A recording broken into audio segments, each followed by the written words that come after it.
right, guys, welcome to my conversation with Coach Bringer. Back to back Georgia 6A state champions. When I say those words, Coach, how's it make you feel?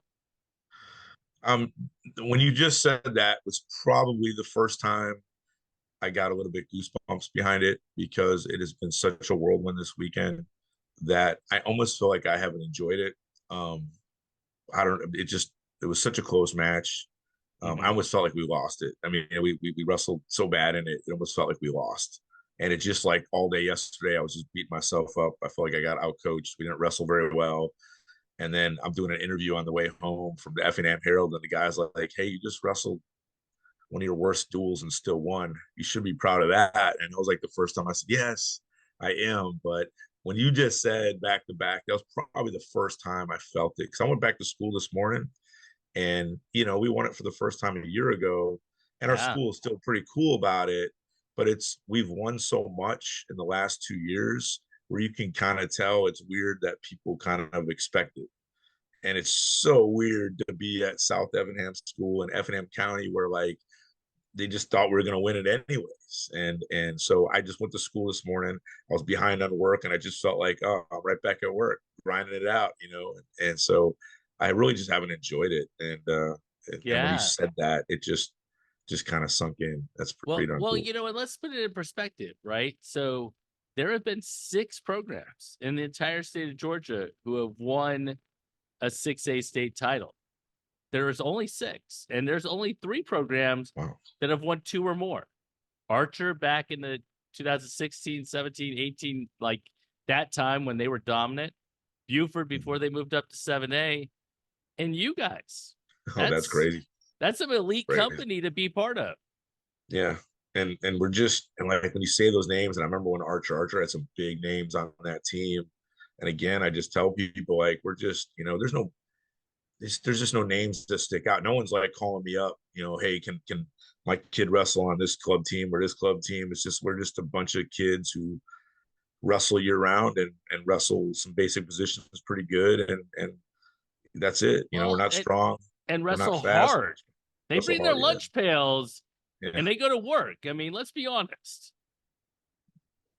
And that is Yeah. kind of the makeup for your team. I mean, Yeah. Absolutely. they and actually that's the thing that was most interesting to me. And I want to talk about the Glynn Academy duel, but you know, leading into this weekend after beating Glynn Academy last weekend, and you guys started off, I mean, dominant, over the weekend. You had two just solid wins over good programs, not great programs, but good programs. But everybody was doing their job and everybody was doing their thing. And then you beat North Forsyth in a solid show. Yeah. Um, did was there any concern from you that like the kids are like, well, this is kind of now expected? Yeah. I mean, I think I don't know, the whole weekend it just seemed like we were kind of worn out. It sounds like we've been worn out since knockout, and I felt like maybe we over wrestled, and I could just feel it that morning. It was like a long weekend for us. I did expect going to North Forsyth, and I scouted them pretty good. I just knew we were going to match up pretty well, and some Hmm. of their, to be honest with you, some of their best kids didn't wrestle as well as I thought they were going to, and we pulled that off. And then as we kind of get ready, I mean, it's just such a weird feeling for us.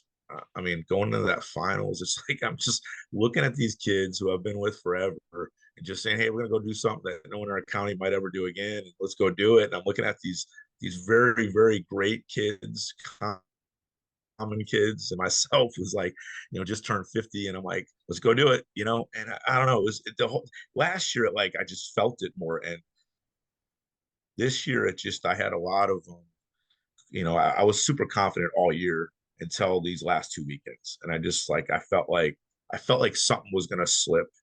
I felt like something was going to go wrong, and that duel. I'm gonna be honest with you. There's all kinds of things that went wrong in this duel for me and the team that I had none of those problems a year ago. Like as close Right. as the North Forsyth final was a year ago, I felt in control of that whole duel. Like I was like, "Ah, we're gonna be fine. We're gonna be fine. We're gonna be fine." And we had some weird stuff. I got our coach, Coach Alfal, just he changed the lineup on me. I went through all these scenarios, and he really caught me at 65, 75, and 90 and 215, like good.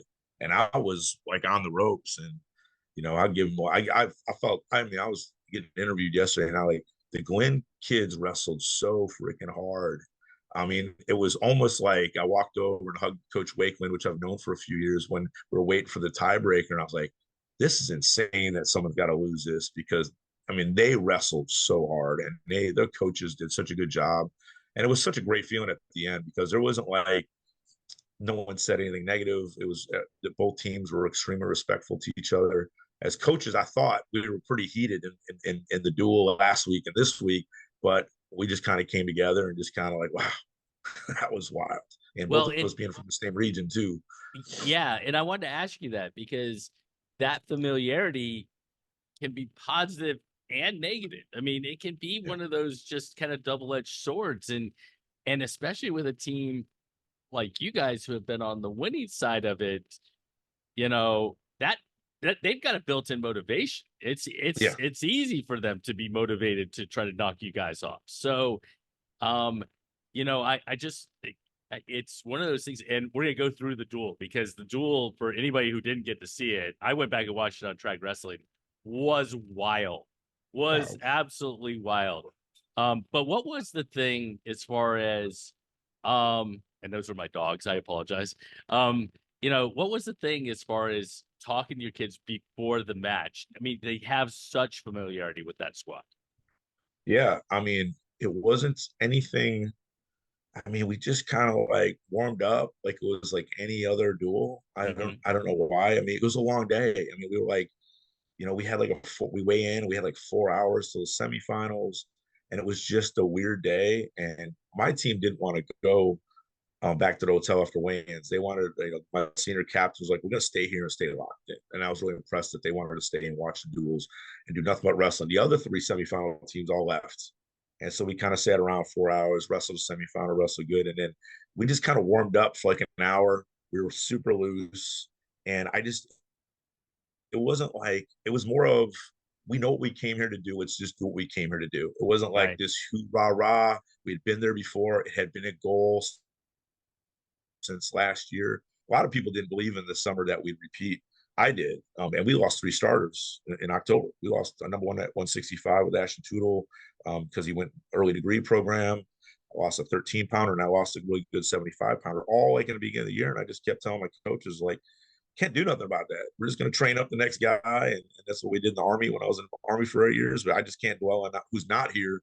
We got to train up the kids that are here and make them just fight for it. But it was nothing like super rah rah moment beforehand. It was like, guys, we came here to do something that no one else did, and let's get it done. And we just kind of just went business like about it. But my personal feelings was all over the place. I've never been that way. Like I was very unconfident. I was worried about starting at 150. I had all kinds of like, oh, we got all this stuff to lose. Glynn Academy's on this fairy tale, but I kept telling people this ain't a fairy tale though. It's real life. We just got to go out and wrestle. And it was just Right. one of the most. I've been in the Army for 24 years, and I've never had that moment where I just questioned a lot of things I was thinking about, and I never looked at my lineup so hard in a duel ever before because 150 was not a good place for us to start. We could have started anywhere else, Hmm. but 150 messed me up, and it showed right when they forfeited to my son Moose and bumped Cade Morgan up to 65. And right then and there, I was like, oh man, that was smart. And I got Yes. duped into it. I thought that Cade Morgan, I thought the coaches wanted that matchup because that was two of the best dudes out there, and they forfeited to him. And I chose Odd because I was more worried about starting off at 50. And I wanted Odd because I didn't know who they're going to send out at 50, and I was going to either send out Shamari or Gannon. And then at first I thought I won. Oh, I got Odd. I'm going to send out Shamari. I'm going to have Gannon White for the last match. It's going to work out. And then I just never thought about them doing what they did, which was bump their more athletic guys up to our bigger guys. And they caught some points on that. And then I had some guys not wrestle very good in the lower Yeah. weight. Well, and they did That cut hurt some us. points, but honestly, Bobby Braun, like he did get pinned, right? He gave up a They got tech, tech fault. They got tech right? He fault. gave up a tech fall, but that's a point, you Yes. know, Yes. and that's important. And then, Christopher Lord comes through with a huge win at 215. Yeah. And it kind of, from 190 to 285, you made some gains, but they were going to come around to Liam B and things along Yeah. those lines on the back end. And at what point in time did you go, man, this is going to be close because of what has happened? Well, I think at 215 when we win the decision, and I remember, oh man, that's only a decision. Sam's was giving up 20 pounds. I just really thought CJ was gonna come through and stick him because he had the weight advantage, but he got gassed out a little bit. And then I'm looking at my assistant coach, I'm like, we have to get a pin at 285. We don't get a pin at 285, we're in bad shape. Because I just knew, I love my kids, but I was honest about 6 and 13. I knew those were going to be Right. their advantage No, despite us winning right. 13 a week before. And then I knew Emilio was going to go out at 20 and smoke it. But, they're kids that are mismatches for us. I'm sure they tell them the same thing, which is don't give up the bonus points. And that happened at 20. But it was really like 13. We lost 13. I did the math. I was like, oh, okay, we got 20, 26, 32, 38, 44. We got 5 left. We should win 3 of those 5. We were up by, I think, 7. And I felt good. And then 26, I thought hurt me a little bit. And I was like, oh, we just gave up a major. Mm-hmm. The week before, honestly, Jacob Stone was sick really bad for 2 weeks. And Kegley only beat him by a decision. So we thought this week, hey, Stillhorn's fresh. He's healthy. And then he gives up the major, almost got pinned. And I was like, oh my goodness. But I did the math. I was like, oh, thank God I saved Gannon White for 44. Thank God I Right. saved Gannon White for 44 because, Gannon, that was a rough match at 44. He'll never wrestle like that again. He's one of my best kids. I'll be honest with you. If we want to get into that moment, it's a crazy moment. But I Yeah. did Well, not. I want to get into that moment, but I Yeah. want to get into the moment before that happens. And that is your son, Bear, being down in his match, coming back to tie it at the end. And then, I mean, look, it's going to go 3-3. It's going to be 3 points one way or it's going to be 3 points the other way. Where in the world do we pull a fall in overtime? Yeah. I mean, in that match, they had last week it was super heated. The Glynn wrestler got hit with some penalty points on some, and it was a weird match and Bear pulled it off. And of course, this is Coach Kid versus Coach's Kid. No one realizes the head coach's kid, 12th grader versus 9th grader. I'll be honest with you, like, the kid kept Fireman's Barry did it the week before. We tried to tell him, and he's just taking him down. I'll be honest, in the middle of that match, I had walked away to go tell Eli and Gannon, like, hey, Bear is going to lose. So, Eli, I got it. You got Catino. I need you to hold the line. If you beat him, you beat him, but we can't give bonus. And then Gannon, you're just going to go ahead and beat Waters like you've done before. And we're going to be fine. And then I Right. walk back, and then all of a sudden Bear hits the takedown, and it's tied. I'm like, whoa. And, what he did on that move, he's done it 4 times this year. Bear does a lot of things I don't like him to do. He's pinned kids with force spladles this year. He's a wild child. He's nothing like Moose. Moose is very conservative. You Right, know, right. but Bear will go out there and hit spladles on kids, and he's that kind of guy. And that move, that double underhook move, he has hit 4 times this year on 4 seniors at a time. And that was weird when he got it. At this point, I've seen it all year. I was like, he's going to get it because he just, we don't practice that. I don't even like him to do it. I tell him not to do it because it's just not a low percentage move. He doesn't like sprawling. The kid literally is allergic to sprawling because he wants to dive over the top and do these unorthodox things. And Yeah. I just told guys, I don't want to use crazy language, but the kid just had balls and threw it. And it was like, and No. that basically sparked our team, but I think it also put some pretty crazy pressure on 38 and 44 because if the freshman's out here keeping us in it, we got to go out there. And then Eli and Gannon, Eli had a tough time. That's a great kid. That's Well, probably one of the best well, kids and in the and state. let's be honest. Eli, I mean, like holding that to a regular decision is Yeah, huge. I mean, it yeah, is absolutely huge. No, I'm not sure you thought 44 was going to go the way 44 went, but it doesn't absolutely matter. not. You don't know what's going to happen. Yeah, And the fact that he was able to hold the line, like you said before, and do his job was super important. yeah, absolutely. And and that, Eli, it's just, he was in a weird spot because, Eli could, he could do more offense against him. I think we respect Coutinho a lot, and he's Hmm. respected Coutinho maybe too much. There's a lot of times because we're not big name guys. I know a lot of their guys go to clubs and go down to Camden and stuff like that. We're a very in-house team. Like, we don't get out. And so I think sometimes my kids are awed by other kids a little too much. And I Hmm. just tell them, man, if you just open it up, you're going to score. They're kids just like you. They break down just like you. And I think Eli is holding his best for last year. I think, he's my strongest, hardest working kid in the room. The kid deserves the world, and I think when it comes down to it, he's going to get that takedown here in the next few weeks that he needs to get. If Coutinho stays at 32 or goes to 32 or 38 or 32 or whatever he does, but Eli's pretty. I felt comfortable, really comfortable with Eli not giving up more than 3 at that point, though. So at 44, did you know that you had the criteria, or did So, you not know? so, And walk me through so that whole thing. Yeah, so like that was it. So we're doing, me and my assistant coach, my new assistant coach, man, Coach Hobbs was like off to the side, like getting the kids ready, and I'm in the middle next to Ben. I always have my scorekeeper next to me, and I'm just doing the math, and I kind of felt after Bear, I was like, oh, we're totally fine. Like, we're gonna lose, we're probably gonna lose 3 here, and it's gonna be tied. And I got Gannon White, and Gannon just beat that kid by 2 the week before, and I didn't even like. I was like, at the time before his match, I went over to him and said, as long as you don't get pinned, we're fine.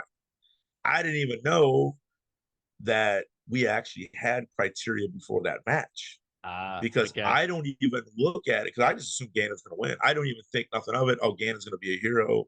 And Gannon is one of my best wrestlers, has been awesome. And I think I failed because I didn't know. I could have just went over and said, hey, don't worry about it. Wrestle any way you want to. I went over to him and said, dude, you're great. Go out and beat him, but just don't get pinned. And then in his head, don't get pinned, don't get pinned, don't get pinned. And then halfway during the match, we're literally looking at him like, dude, what are you doing? Like, what is going on? Like, and then I start going, oh my God, we're gonna tie. And then I start in the middle of the second period, me and my scorekeeper are just going down it all. And I'm like, I look at my assistant coach, go, man, I said, I'm a terrible coach, man. We got criteria. We're gonna win no matter what. And I was Right. like, and then I just sat back, As long like, as he doesn't throw a punch or get yeah, DQ'd yeah, for some, absolutely. like in that situation. But yeah, Yeah, where it's a absolutely. flagrant, yes, and Right. so and of course that was a concern because Gannon actually got DQ'd in the semifinals at Creekview last year for an illegal slam, so it was kind of a weird anomaly. But I Mm. mean, he's one of my best kids. He just went out there and just thought about not getting pinned instead of just scoring, and really that's on Instead of me. just If I would have wrestling. just knew, I Yeah. probably could have handled it. Yeah, and I'll be honest with you, I was just never in my life so like strained. Like I just felt like I didn't have control of myself, and I'm been an Army officer for 24 years, and that duel took it all out of me, like more than I can imagine, as well as my 2 kids wrestling in it. I mean, I didn't even enjoy Bear's moment until he did it because I was so focused on the next 2 and like, what are we doing? What's the score going to be? I'm just, and I just felt, and I'm still getting over it. It's just so weird. Like, it's so surreal to me that it ended the way So it did. yeah, so it ends, and you guys you repeat, and you pull all the kids together, and you're having that conversation, and what are you sharing? What are you saying to your team? I'll be honest with you, like I probably came across as a pretty crummy coach because I was so upset that it was that close. I just felt like we didn't display who we were, and I just was actually upset. I had a hard time taking it. Like, I believe, I mean, the kids are crying. The kids were crying because they thought we lost. So they didn't, and I knew I was the only one that knew, and my assistant coach, that we're going to win in criteria while we waited. And so everyone thought we lost. Like, we all thought we lost, and I think even the refs, because I think the refs were surprised because they kept saying recount it, because as if they didn't want us to win or something. And I knew, but I didn't want to tell anybody until the ref said it. That'd be exciting. But when it happened, I just kind of stood there. I don't know if I embraced anybody. I walked off the mat. Wow, that was I really screwed up. I felt like I screwed up. Like, I put my team in jeopardy, and I just took all the responsibility, and I just didn't. I just had a hard time with it. And we took a bunch of pictures, and I talked to kids individually.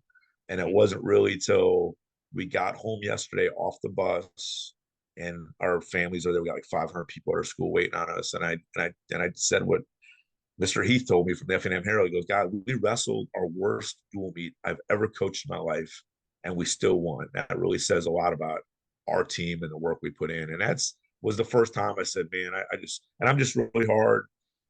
I'm just asking. I mean, like any wrestling coach, we just ask a lot of the kids, and I just felt Hmm. like, wow, that was just. And I was like, I kept like I'm talking to my coaches on that morning. I made them get up early in the morning. I said, we need to fix us. I was like, we won the state title. That next morning, I brought my coaches together and say, we got to come up with fixes. We did not.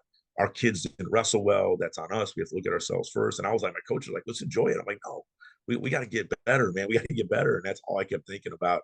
And I didn't feel that way last year. I just sucked it all in for weeks, man. It was like a freaking dream boat. And now maybe in part of it is that I just don't want to leave the top. It really is cool being there. And I'm thinking about next year and what do I got to do? And I have to fight recruiting and all kinds of weird stuff that other schools don't. And I'm just thinking about next year already. So I don't know. Yeah, It's just yeah. Well, weird. and honestly, the pivot to traditional for Yeah, for your kids, and last year, moving from that dual where there was a high to not as great of a performance at traditional that I assume you guys would have expected. I mean, you've got that motivation now to move into traditional. You still yeah, have a little bit of a chip on your shoulder to say we got some absolutely. stuff to do. Yeah, absolutely. And I think we're gonna go. We're gonna practice pretty darn hard because last year, we took 12 guys to traditional, and we were in fourth place until Ashton won that final match that pushed us into second. And I Yeah, remember being like, man, I must really be a terrible coach if I bring 12 dudes and I can't break top three. We were fourth that whole time. We had some kids that was our senior class, just no one placed but one kid. And it was just weird. And then our seniors yesterday went 4 for 4, and it was just kind of weird. We just did not, and I think what it is that sometimes seniors wrestle tight because they know they're at the yeah, end and they don't want to be embarrassed, so they wrestle too tight. And told our coaches, we got to get them loose, man. We got to get back to having a little more fun, not have all the stress that we felt. This is out of the way, and let's just go wrestle traditionals and have fun because our region will be. I mean, our region and our sectionals got like us, Creekview, North Forsyth, Glynn Academy. It's almost no, as it's if gonna be like tough, right? it's crazy. So we're gonna, that is just insane that Woodward's gonna be on that other side all by themselves. We're gonna be scrapping it out. Like it's gonna be probably be the toughest term of the year for a lot of us. So we're looking Yeah. forward to it. Well, you know what, Coach? It was a wild ride, but congratulations. And you know, um, yeah, a lot of learning opportunities, a lot of things that you know, you can kind of take away from that situation. And at the end of the day, though, you have another state title, Yeah, yeah. and that's pretty cool. So Just I want to say congratulations. Thank you for taking the time to talk to me, and I want to wish you guys the best of luck at officials. thank you very much. Appreciate it. All right.